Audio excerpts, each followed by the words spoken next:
നമ്മുടെ ഈ കൊച്ചു ഫാമിലിയിൽ കുറച്ച് പുതിയ ആൾക്കാരും കൂടെ ഈ ഓണം നാളിൽ നമുക്കിടയിലേക്ക് വരികയാണ് കേട്ടോ. കുറച്ച് ദിവസം ഇനി ഇവർ നമ്മുടെ ഒപ്പം ഉണ്ടാവും. നിങ്ങളുടെ എല്ലാവരും സപ്പോർട്ട് ഉണ്ടെങ്കിൽ മാത്രമേ എനിക്ക് മുന്നോട്ട് പോകാൻ പറ്റുള്ളൂ. അപ്പോൾ എല്ലാവരും സപ്പോർട്ട് പ്രതീക്ഷിച്ചുകൊണ്ട് നമുക്ക് പുതിയ സ്റ്റോറിയിലേക്ക് പോകാം അല്ലേ. പിന്നെ നമ്മുടെ സ്റ്റോറിനെ പറ്റിയിട്ട് ഒരു ഇൻട്രോ പറയാന്നുണ്ടെങ്കിൽ പൊതുവെ കേൾക്കാറുള്ള കണ്ണീർ പരമ്പര നായിക, അതെ അത് തന്നെയാണ് നമ്മുടെ സ്റ്റോറിയത്തെ നായിക ആർദ്രയും വരുന്നത്.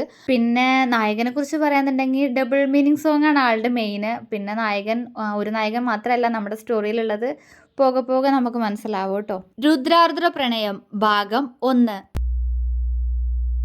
എന്താ അവിടെ തന്നെ നിൽക്കാൻ പോവാണോ? കിടക്കുന്നില്ലേ നീ?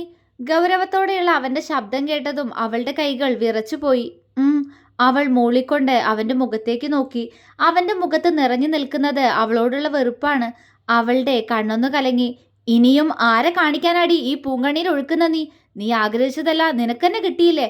ഇത്രയും സ്വത്തും മുതലുള്ളവന്റെ വീട്ടില് റാണിയാവാൻ പോവല്ലേ നീ? കണ്ടവന്റെ എച്ചിലായവളെ ചുമക്കേണ്ട ഗതികേട് എനിക്കും. അവൻ വെറുപ്പോടെ പല്ല് കടിച്ചു. ഹൃദയം ആർത്ത് കരയുന്നത് അവൾ അറിയുന്നുണ്ടായിരുന്നു. ആർദ്ര, ഗാംഭീര്യം നിറഞ്ഞ ശബ്ദത്തിൽ അവൻ വിളിച്ചു.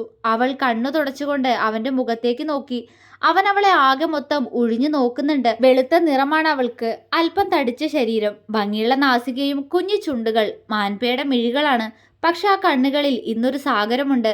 ഇടുപ്പോളം നീണ്ടുകിടക്കുന്ന കട്ടിയുള്ള ഇടതൂർന്ന മുടിയഴകുള്ളവൾ. ഒരു കുഞ്ഞിന്റെ അമ്മയായിട്ടും അവളിൽ വന്ന മാറ്റം അല്പം തടിച്ചത് മാത്രമാണെന്ന് അവന് മനസ്സിലായി. ഒരു സെറ്റ് സാരിയാണ് അവളുടെ വേഷം. അവളുടെ കയ്യിലിരിക്കുന്ന പാൽ ഗ്ലാസ് കണ്ട് അവന്റെ ചുണ്ടിൽ പുച്ഛം കലർന്നു. പൊന്നുമോളെ ഫസ്റ്റ് നൈറ്റ് ആഘോഷിക്കാൻ വന്നതാണോ? അവന്റെ ശബ്ദത്തിൽ പരിഹാസം. രുദ്രേട്ട, അവൾ ഇടർച്ചയോടെ വിളിച്ചു. നിർത്തടി! അവൻ അവൾക്ക് നേരെ അലറി. അവൾ പേടിയോടെ ഒന്ന് പുറകിലേക്ക് വേച്ചുപോയി. അവൻ ദേഷ്യത്തോടെ പാഞ്ഞു വന്ന് അവളുടെ കയ്യിൽ നിന്നും പാൽ ഗ്ലാസ് പിടിച്ചു വാങ്ങി ഊക്കോടെ അത് നിലത്തേക്ക് എറിഞ്ഞു പൊട്ടിച്ചു. അവൾ കണ്ണുകൾ ഇറുക്കിയടച്ച് അങ്ങനെ തന്നെ നിന്നു. ശരീരം ഭയത്താൽ വിറയ്ക്കുന്നുണ്ട്. പക്ഷേ ഈ ദേഷ്യത്തിന് ഞാൻ അർഹയാണ്. യോഗ്യതയില്ലായിരുന്നു അവന്റെ സ്വന്തമാവാൻ. പക്ഷേ അവളുടെ ചുണ്ടുകൾ വിതുമ്പിപ്പോയി. കണ്ണു തുറക്കടി! മുഖത്തിനടുത്തേക്ക് മുഖം അടുപ്പിച്ചുകൊണ്ട് അവൻ അലറി. അവൾ കണ്ണു തുറന്ന് അവനെ ദയനീയമായി നോക്കി. നിനക്കിപ്പോ സന്തോഷായില്ലേ ആർദ്ര? അവൻ ദേഷ്യത്തോടെ ചോദിച്ചു. രുദ്രേട്ട, ഇടറിയിരുന്നു അവളുടെ സ്വരം. Shut up Ardra, don't call me that. നീ എന്നെ അങ്ങനെ വിളിക്കുമ്പോ എന്റെ പേരിനോട് പോലെ എനിക്ക് വെറുപ്പ് തോന്നുന്നു. അവൻ ദേഷ്യം കൊണ്ട് വിറച്ചു. അവൾ അവനെ നോക്കി വരണ്ട ഒരു പുഞ്ചിരി നൽകി. ഞാൻ പിന്നെ എന്താ എന്താ വിളിക്കേണ്ടേ? അവളുടെ ശബ്ദമിടറി. രുദ്രായുഷ്, അതാണെന്റെ പേര്. എല്ലാരും വിളിക്കുന്ന പോലെ ആയുഷ് എന്ന് വിളിച്ചാ മതി നീ എന്നെ. അതിനപ്പുറത്തോട്ട് ഒന്നും വേണ്ട, മനസ്സിലായോടി? അവൻ കണ്ണുരുട്ടിക്കൊണ്ട് ചോദിച്ചു. അവൾ മൂളി. നിന്റെ മോനെവിടെ? അവൻ ഗൗരവത്തോടെ ചോദിച്ചു. ആയുഷേട്ടന്റെ അമ്മയുടെ അടുത്താ. അവളുടെ ശബ്ദം നേർത്തുപോയി. അവൻ അമർത്തി മൂളി. അവൾ അവനെ ഒന്ന് നോക്കിക്കൊണ്ട് ഡോറിന്റെ അടുത്തേക്ക് നടന്നു. നീ എങ്ങോട്ടാ? അവൻ സംശയത്തോടെ ചോദിച്ചു. ഇവിടെ വൃത്തിയാക്കാൻ. അവൾ പതിഞ്ഞ ശബ്ദത്തിൽ നിലത്ത് പൊട്ടിക്കിടക്കുന്ന പാൽ ഗ്ലാസിലേക്ക് നോക്കിക്കൊണ്ട് പറഞ്ഞു. അവൻ അവളെ ഒന്ന് നോക്കിയതല്ലാതെ മറുപടി പറഞ്ഞില്ല. അവൾ ഡോറ് തുറന്ന് പുറത്തേക്ക് പോകുന്നതും മോപ്പും ചൂലും കൊണ്ടുവന്ന് അവിടെ വൃത്തിയാക്കുന്നതും അവൻ കണ്ടു. അവൻ ഒന്നും മിണ്ടാതെ ബെഡിലേക്ക് തന്നെ ഇരുന്നു കൊണ്ട് അവളെ തന്നെ വീക്ഷിച്ചു. അവൾ സാരിത്തുമ്പ് ഇടുപ്പിലേക്ക് കുത്തി വെച്ചിട്ടുണ്ട്. പക്ഷെ അപ്പോഴും അവളുടെ സാരിക്കിടയിലൂടെ അവളുടെ നഗ്നമായ വയർ അവന് കാണാൻ സാധിക്കുന്നുണ്ടായിരുന്നു. അവൻ പെട്ടെന്ന് അവളിൽ നിന്നും മുഖം തിരിച്ചു. അവൾ അവിടെ മൊത്തം വൃത്തിയാക്കി താഴേക്കിറങ്ങിയതും ആയുഷിന്റെ അമ്മ മല്ലികയുടെ റൂമിന്റെ വാതിൽ തുറന്നതും ഒരുമിച്ചായിരുന്നു. അവളെ ആ സമയം അവിടെ കണ്ട് അവരുടെ നെറ്റിയൊന്ന് ചുളിഞ്ഞെങ്കിലും അവളുടെ കയ്യിലെ മോപ്പ് കണ്ടതും അവരുടെ മുഖത്ത് വേദന നിറഞ്ഞു. ആർദ്ര അവർക്കൊരു വരണ്ട പുഞ്ചിരി സമ്മാനിച്ചു. മോളെ ആരു? അവർ സങ്കടത്തോടെ വിളിച്ചു. അമ്മായി ഉറങ്ങിയില്ലായിരുന്നോ? അവളുടെ ശബ്ദം നേർത്തിരുന്നു. ഇല്ല, മോനിപ്പോ ഉറങ്ങിയതേ ഉള്ളൂ. ദാസേട്ടനെ കെട്ടിപ്പിടിച്ച അവന്റെ ഉറക്കം, അവർ വാത്സല്യത്തോടെ പറഞ്ഞു. അവൾ റൂമിലേക്കൊന്ന് എത്തി നോക്കി. നിഷ്കളങ്കമായി ഉറങ്ങുന്ന തന്റെ മകനെ കണ്ട് അവളിൽ വാത്സല്യം നിറഞ്ഞു. ഞാൻ അവനെ മുകളിലേക്ക് കൊണ്ടുപോക്കോട്ടെ അമ്മായി? അവളുടെ ശബ്ദം അത്രമേൽ താഴ്ന്നിരുന്നു. ഇന്ന് വേണ്ട മോളെ, ഇന്നവൻ ഇവിടെ കിടക്കട്ടെ. അവൻ രാത്രി കരയോ മറ്റോ ചെയ്താ അമ്മായി അങ്ങോട്ട് കൊണ്ടുവന്നോളാം, അവർ സ്നേഹത്തോടെ പറഞ്ഞു. അവൻ രാത്രി കരയോ അമ്മായി? പാല് കുടിക്കുന്ന കുഞ്ഞല്ലേ? അവൾ വീണ്ടും പറഞ്ഞു നോക്കി. കരഞ്ഞ കൊണ്ടു തന്നോളാരു. അമ്മായി നിന്റെ കുഞ്ഞിനെ നോക്കില്ലെന്ന് തോന്നുന്നുണ്ടോ നിനക്ക്? അവരുടെ ശബ്ദം ഇടറിയതുപോലെ തോന്നി അവൾക്ക്. ഇല്ല, അവനില്ലാതെ ഞാനെങ്ങനെയാ? അതുകൊണ്ടാ ഞാൻ ഇന്ന് നിങ്ങളുടെ അടുത്ത് കിടന്നോട്ടെ, കുഴപ്പമില്ല, അവൾ പെട്ടെന്ന് പറഞ്ഞു. അവർ ഒന്ന് മൂളിയതേയുള്ളൂ. മല്ലിക അല്പനേരം അവളെ തന്നെ നോക്കി നിന്നു. പൂവ് പോലൊരു പെൺകുട്ടി. ഒന്ന് തൊട്ടാ വാടി തളർന്നു വീണുപോകും ചിലപ്പോൾ അവൾ. അത്രയ്ക്ക് പാവ അവള്. അതുകൊണ്ട് തന്നെയാണല്ലോ അവളുടെ ജീവിതം ഇങ്ങനെയൊക്കെ ആയതും. അവർ വേദനയോടെ മനസ്സിൽ ചിന്തിച്ചു. അവരുടെ നോട്ടത്തിൽ നിറഞ്ഞു നിൽക്കുന്നത് തന്നോടുള്ള സഹതാപമാണെന്ന് ആർദ്രയ്ക്ക് മനസ്സിലായി. അവൾ പെട്ടെന്ന് അവരെ മറികടന്ന് അടുക്കളയിലേക്ക് പോയി. അവൾ പോകുന്നത് നോക്കി നിന്ന് മല്ലിക ഒരു നിശ്വാസത്തോടെ അകത്തേക്ക് കയറി വാതിലടച്ചു. ബെഡിൽ കൃഷ്ണദാസ് വർമ്മ എന്ന ദാസിന്റെ ചൂടിൽ കിടന്നിറങ്ങുന്ന ആ 2 വയസ്സുകാരനെ അവർ സ്നേഹത്തോടെയും ഉള്ളിൽ നിറഞ്ഞു കവിയുന്ന വാത്സല്യത്തോടെ നോക്കി. പതിയെ അവനരികിൽ കിടന്ന് അവർ ആ കുഞ്ഞു നെറ്റിയിൽ ഒന്ന് ചുണ്ടമർത്തി. ആർദ്ര മുകളിലേക്ക് ചെല്ലുമ്പോൾ ആയുഷ് ബെഡിൽ കയറി കിടന്നുകൊണ്ട് ഫോണിൽ നോക്കുകയാണ്. അവൾ ഡോറ് ലോക്ക് ചെയ്ത് അവിടെ തന്നെ നിന്നു. അവൾ വന്നതറിഞ്ഞെങ്കിലും ആയുഷ് അവളെ നോക്കിയില്ല. എന്തെന്ന് ചെയ്യാ അവൾക്ക് അറിയില്ലായിരുന്നു. ദയനീയതയോ വെപ്രാളമോ അവളിൽ നിറഞ്ഞു നിന്നു. അല്പനേരം കഴിഞ്ഞിട്ടും അവളുടെ അനക്കമൊന്നും കാണാതിരുന്നതും ഫോണിൽ നോക്കിക്കിടക്കുകയായിരുന്ന ആയുഷ് അവളെ സംശയത്തോടെ നോക്കി. കൈകൾ സാരിയിൽ തെരുപ്പിടിപ്പിച്ച് വെപ്രാളത്തോടെ നിൽക്കുന്ന അവളെ കണ്ട് അവന്റെ നെറ്റി ചുളിഞ്ഞു.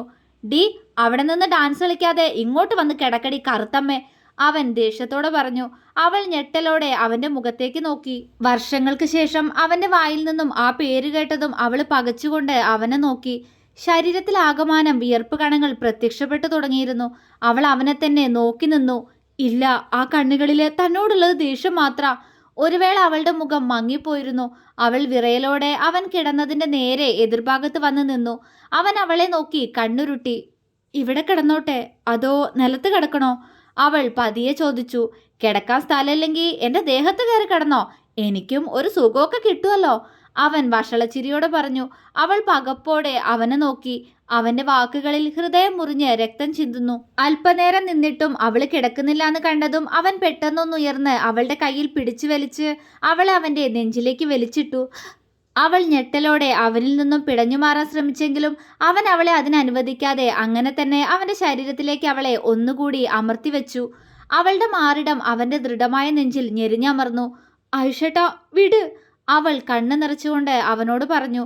പക്ഷെ അവന്റെ നോട്ടം അവളുടെ മുഖത്തായിരുന്നു. അവൻ അവളുടെ മുഖത്തേക്ക് വീണ മുടി പുറകിലേക്ക് ഒതുക്കി വെച്ചുകൊണ്ട് അവളുടെ ചുണ്ടുകളിൽ തള്ളവിരലും ചൂണ്ടുവിരലും കൂട്ടി ഒന്ന് ഞെരടി. ആ, അവളിൽ നിന്നൊരു ശബ്ദം പുറത്തു വന്നു. അവൾ അവന്റെ കൈകൾ തട്ടി മാറ്റാൻ ശ്രമിച്ചു. അത് കൊള്ളാലോ, നീയിപ്പോ എന്റെ ഭാര്യ ആർദ്രേ, അത് നിനക്ക് അറിഞ്ഞൂടെ? ഭർത്താക്കന്മാര് തൊടുമ്പോ ഭാര്യമാരിങ്ങനെ പെടഞ്ഞു മാറാൻ പാടുണ്ടോ? അവൻ കുറുമ്പോടെ ചോദിച്ചു. അവൾ നിറഞ്ഞ കണ്ണോടെ അവനെ നോക്കി. അവൻ പെട്ടെന്ന് അവളുമായിട്ട് ഒന്നും അറിഞ്ഞു. അവന്റെ കൈകൾ അവളുടെ തെന്നി നീങ്ങിയ സാരിക്കിടയിലൂടെ നഗ്നമായ അവളുടെ ഇടുപ്പിലമർന്നു. അവൾ ഒന്ന് പിടഞ്ഞു പൊന്തി. I feel like having sex with you, അവൻ വഷളച്ചിരിയോടെ അവളെ ഒഴിഞ്ഞു നോക്കിക്കൊണ്ട് പറഞ്ഞു. ആർദ്രയുടെ കണ്ണുകൾ നിറഞ്ഞൊഴുകി. അവൾ നിറഞ്ഞ കണ്ണുകളുമായിട്ട് അവനെ സങ്കടത്തോടെ നോക്കി. അവന്റെ ചുണ്ടിൽ പുച്ഛം. എന്തേ, നിനക്കതിന് മടിക്കേണ്ട കാര്യമൊന്നുമില്ലല്ലോ, നീ വിർജിനൊന്നല്ലല്ലോ, മാത്രല്ല നീയിപ്പം എൻ്റെ ഭാര്യയല്ലേ, അപ്പോ എനിക്കിപ്പോൾ നിന്നെ വേണം. ഈ ശരീരം ഒന്നാകെ എൻ്റെ നാവുകോ. അവൻ പറഞ്ഞു പൂർത്തിയാക്കും മുന്നേ അവൾ അവന്റെ വാ കൈകൊണ്ട് പൊത്തിപ്പിടിച്ചിരുന്നു. അവന്റെ കണ്ണുകളിൽ കുസൃതി. അവൻ പെട്ടെന്ന് അവളുടെ കയ്യിൽ അമർത്തി ചുംബിച്ചു. പൊള്ളിപ്പിടഞ്ഞുകൊണ്ട് അവൾ അവനിൽ നിന്നും കൈയെടുത്തു. എന്തേ, നിനക്ക് ഇഷ്ടല്ലേ? ഇഷ്ടമല്ലാതിരിക്കില്ലല്ലോ അല്ലേ? അതോ ഞാനായതുകൊണ്ടാണോ നിനക്ക് ഇഷ്ടാവാത്തെ? ഞാൻ നിന്നെ നന്നായിട്ട് സ്നേഹിച്ചോളാടി. അവന്റെ വായിൽ നിന്നും വീണ്ടും അതുപോലുള്ള വാക്കുകൾ തന്നെ വന്നോണ്ടിരുന്നു. ആയുഷേട്ടാ പ്ലീസ്, അവൾ തേങ്ങിപ്പോയിരുന്നു. അവൾ കണ്ണുകൾ ഇറുക്കി അടച്ചു. അവൻ അവളുടെ മുഖത്തേക്ക് തന്നെ നോക്കി. ആ കുഞ്ഞുമുഖം ചുവന്നിട്ടുണ്ട്, ചുണ്ട് വിതുമ്പുന്നുണ്ട്, ശരീരം പോലും ഉലയുന്നുണ്ട്. അവൻ പെട്ടെന്ന് താഴ്ന്നു വന്ന് അവളുടെ ചുണ്ടിലൊന്ന് അമർത്തി ചുംബിച്ചു. അത് പ്രതീക്ഷിക്കാതിരുന്നതുകൊണ്ട് തന്നെ അവളുടെ കണ്ണുകൾ മിഴിഞ്ഞുപോയി. അവൾ കണ്ണു മിഴിച്ച് അവന്റെ മുഖത്തേക്ക് നോക്കി. കൊള്ളാലോടി കറുത്തമ്മേ, ഒന്ന് തൊട്ടതേ ഉള്ളൂ ഞാൻ നിന്റെ ചുണ്ടില്, അപ്പോഴേക്കും ഇങ്ങനെ പെടഞ്ഞാലോ പെണ്ണെ, അവൻ വശ്യമായി ചോദിച്ചുകൊണ്ട് സാരിക്ക് മുകളിലൂടെ അവളുടെ മാറിടത്തിൽ ഒന്ന് തലോടി. ആയുഷേട്ടാ, അവൾ ഉമിനീർ പോലും ഇറക്കാൻ മറന്നുപോയി. ഇവിടുത്തെ സോഫ്റ്റ്നെസ് അറിയാൻ തോന്നുന്നെനിക്ക്. പിന്നെ പിന്നെ നിന്റെ വയറിന്റെ മൃദുലത. പിന്നെ അവൻ പറയാൻ വന്നത് നിർത്തിക്കൊണ്ട് അവളുടെ മുഖത്തേക്ക് നോക്കി അവന്റെ കീഴ്ചുണ്ടിൽ സ്വയം പല്ലുകൾ ആഴ്ത്തി. അവൾ വിറയലോടെ അവന്റെ ഓരോ വാക്കുകളും ശ്രവിച്ചു. പിന്നെനിക്ക് എന്താ തോന്നുന്നതെന്നറിയോ? അവൻ ചോദിച്ചു. അവൾ മറുപടി പറഞ്ഞില്ല. മറുപടി പറയടി കറുത്തമ്മേ, പിന്നെനിക്ക് എന്താ തോന്നുന്നതെന്ന് നിനക്കറിയോന്ന് അവൻ കുറുമ്പോടെ ചോദിച്ചു. അവളില്ല എന്ന പോലെ തലയനക്കി. ഇല്ല അല്ലേ? അപ്പൊ ഞാനത് എങ്ങനെ നിനക്കിപ്പോൾ പറഞ്ഞു മനസ്സിലാക്കി തരിക? അവൻ ആലോചനയോടെ മുകളിലേക്ക് നോക്കി. അവൻ എന്താണ് പറയാൻ പോകുന്നതെന്നറിയാതെ നെഞ്ചിടിച്ചു കിടന്നു. പെട്ടെന്ന് അവന്റെ കണ്ണുകൾ ഒന്ന് തിളങ്ങി. അവൻ അവളുടെ ദേഹത്ത് കിടന്നുകൊണ്ട് തന്നെ ബെഡിൽ കിടക്കുന്ന അവന്റെ ഫോൺ കൈയെത്തിച്ചെടുത്തു. ആർദ്ര അവനെ തന്നെ നോക്കിക്കിടന്നു. അവൻ ഫോണിലെന്തോ സെർച്ച് ചെയ്യാൻ തുടങ്ങി. കിട്ടിപ്പോയി, അവൻ പറഞ്ഞുകൊണ്ട് അവളുടെ മുഖത്തേക്ക് നോക്കി. എന്താ? അവൾ വിക്കലോടെ ചോദിച്ചു. അതോ, അതുണ്ടല്ലോ, എന്റെ ആഗ്രഹം ഞാൻ പറഞ്ഞാൽ ചിലപ്പോ നിനക്ക് മനസ്സിലായില്ലെങ്കിലോ. അപ്പൊ ഞാൻ കരുതി ഒരു പാട്ടിട്ട് നിന്നെ അത് അറിയിക്കാന്ന്. അവൻ കുസൃതിയോടെ പറഞ്ഞു. അവൾ സംശയത്തോടെ അവന്റെ മുഖത്തേക്ക് നോക്കി. അതൊരു സിനിമ സോങ്ങാ പെണ്ണെ, മാസ്റ്റർ പീസ്, നല്ല സിനിമയാ. അതിലെ സോങ് നീ കേട്ടു നോക്ക്. അവൻ പറഞ്ഞുകൊണ്ട് മൊഞ്ചത്തി പെണ്ണ് എന്ന സോങ് പ്ലേ ചെയ്ത് അവളുടെ മുഖത്തേക്ക് തന്നെ നോക്കി. അവൾ ആ പാട്ട് ശ്രദ്ധിച്ചു കേട്ടു. അവൾക്ക് ശരിക്കും ആ സോങ് നല്ല ഇഷ്ടമായിരുന്നു. പക്ഷേ അവൻ ആ പാട്ടിലൂടെ തന്നോട് ആവശ്യപ്പെടുന്നത് എന്താവുമെന്ന് അറിഞ്ഞതും അവളുടെ ശരീരം ആലില പോലെ വിറച്ചു. ദാ ഇനി വരുന്ന വരി ശ്രദ്ധിച്ചു കേൾക്കൂട്ടോ, അവൻ വശ്യമായി പറഞ്ഞു. അവൾ ദയനീയമായി അവനെ നോക്കി. തഴുകാനൊരാൾ വരും, പനിനീരു പോലുലയും, പുതുരോമാഞ്ചത്തിൻ വിരൽ മുനയാലെ തടുകൾ വിരിയും, ഈശലുകൾ തേൻമൊഴിയിൽ നീ മടിച്ചാലോ, സ്വയം മറന്നൊരു പോലെ കിന്നാരിക്കൂലേ, ആ തഴെ തഴെ തഴമ്പുകൾ തേക്കുടിക്കൂലേ, പോരടി പോരടി നീ. അത്രയും ആയപ്പോഴേക്കും അവൻ സോങ് നിർത്തി അവളുടെ മുഖത്തേക്ക് നോക്കി. അവളുടെ മുഖമാകെ വിയർത്ത് കുളിച്ചുപോയി. അവൻ ഫോണ് കുറച്ച് നീക്കി വെച്ചുകൊണ്ട് അവളുടെ ചെവിക്കരികിലേക്ക് മുഖം താഴ്ത്തി. അവൾ കണ്ണുകൾ ഇറുക്കി അടച്ചു. കുടിച്ചോട്ടെ, അവൻ കുസൃതിയോടെ ചോദിച്ചുകൊണ്ട് അവളുടെ മുഖത്തേക്ക് നോക്കി. അവളുടെ കണ്ണുകളിൽ പകപ്പ്, അവനിൽ വഷളച്ചിരി. പറയൂ പെണ്ണെ. അവൻ നാവുകൊണ്ട് അവന്റെ കവിളിലൊന്ന് കുത്തി. എന്ത്? അവൾ വിറയലോടെ ചോദിച്ചു. തേൻ, അവൻ കുസൃതിയോടെ പറഞ്ഞു. അവൾക്ക് ദേഷ്യവും സങ്കടവും ഒരുപോലെ വന്നുപോയി. അവൾ പെട്ടെന്ന് അവനെ അവളുടെ ശരീരത്തിൽ നിന്നും തള്ളി മാറ്റി. പെട്ടെന്നുള്ള അവളുടെ നീക്കത്തിൽ അവൻ ബെഡിലേക്ക് വീണുപോയി. അവൾ ആ സമയം കൊണ്ട് അവനിൽ നിന്നും ചെരിഞ്ഞു കിടന്നിരുന്നു. ശരീരം വിറയ്ക്കുന്നു, കണ്ണുകൾ നിറയുന്നു.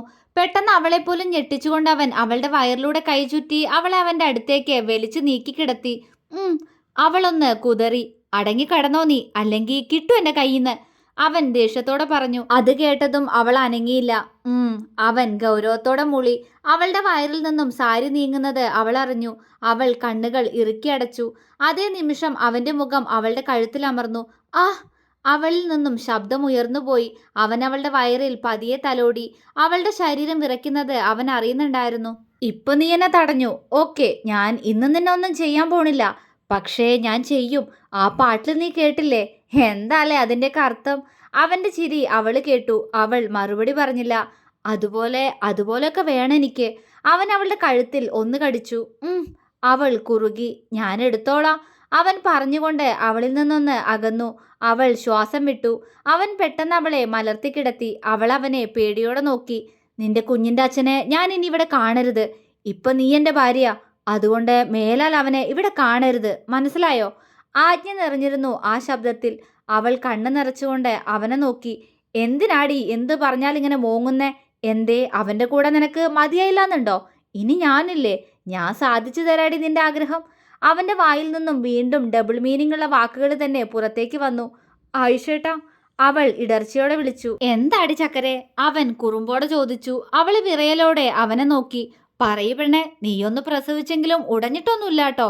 ഇപ്പോഴും ആര് കണ്ടാലും ഒന്ന് നോക്കിപ്പോവും. അവൻ പെട്ടെന്ന് അവളുടെ നെറ്റിയിൽ ചുംബിച്ചു. അവളിൽ നിന്നൊരു ഏങ്ങൽ ഉയർന്നു. അവൻ അവളുടെ ചുണ്ടിൽ വിരൽ വെച്ചു. അവൾ ആ മുഖത്തേക്കൊന്ന് നോക്കി. ഏതൻ, നീയില്ലാതെ ഉറങ്ങോ? അവൻ സംശയത്തോടെ ചോദിച്ചു. അറിയില്ല, അവനങ്ങനെ അധികം എന്നെ പിരിഞ്ഞു കിടന്നിട്ടില്ല, അവൾ പതിയെ പറഞ്ഞു. അവൻ ഗൗരവത്തോടെ മൂളി. പെട്ടെന്ന് വാതിലിൽ ആരോ തട്ടുന്ന ശബ്ദം കേട്ടതും അവൾ അവന്റെ മുഖത്തേക്ക് നോക്കി. അവൻ അവളെ ഒന്ന് നോക്കിക്കൊണ്ട് പതിയെ ബെഡിൽ നിന്നും താഴെ ഇറങ്ങി ഡോറിനടുത്തേക്ക് നടന്നു. അപ്പോഴേക്കും അവളും ബെഡിൽ നിന്നും എഴുന്നേറ്റിരുന്നു. ഡോറ് തുറന്നതും കേട്ടു കുഞ്ഞിന്റെ കരച്ചിൽ. ആർദ്ര പിടഞ്ഞുകൊണ്ട് പെട്ടെന്ന് അങ്ങോട്ട് പാഞ്ഞു. അപ്പോഴേക്കും ആയുഷ് അവനെ കയ്യിൽ വാങ്ങിയിരുന്നു. അവൻ കുഞ്ഞിന്റെ തോളിൽ പതിയെ തട്ടുന്നുണ്ട്.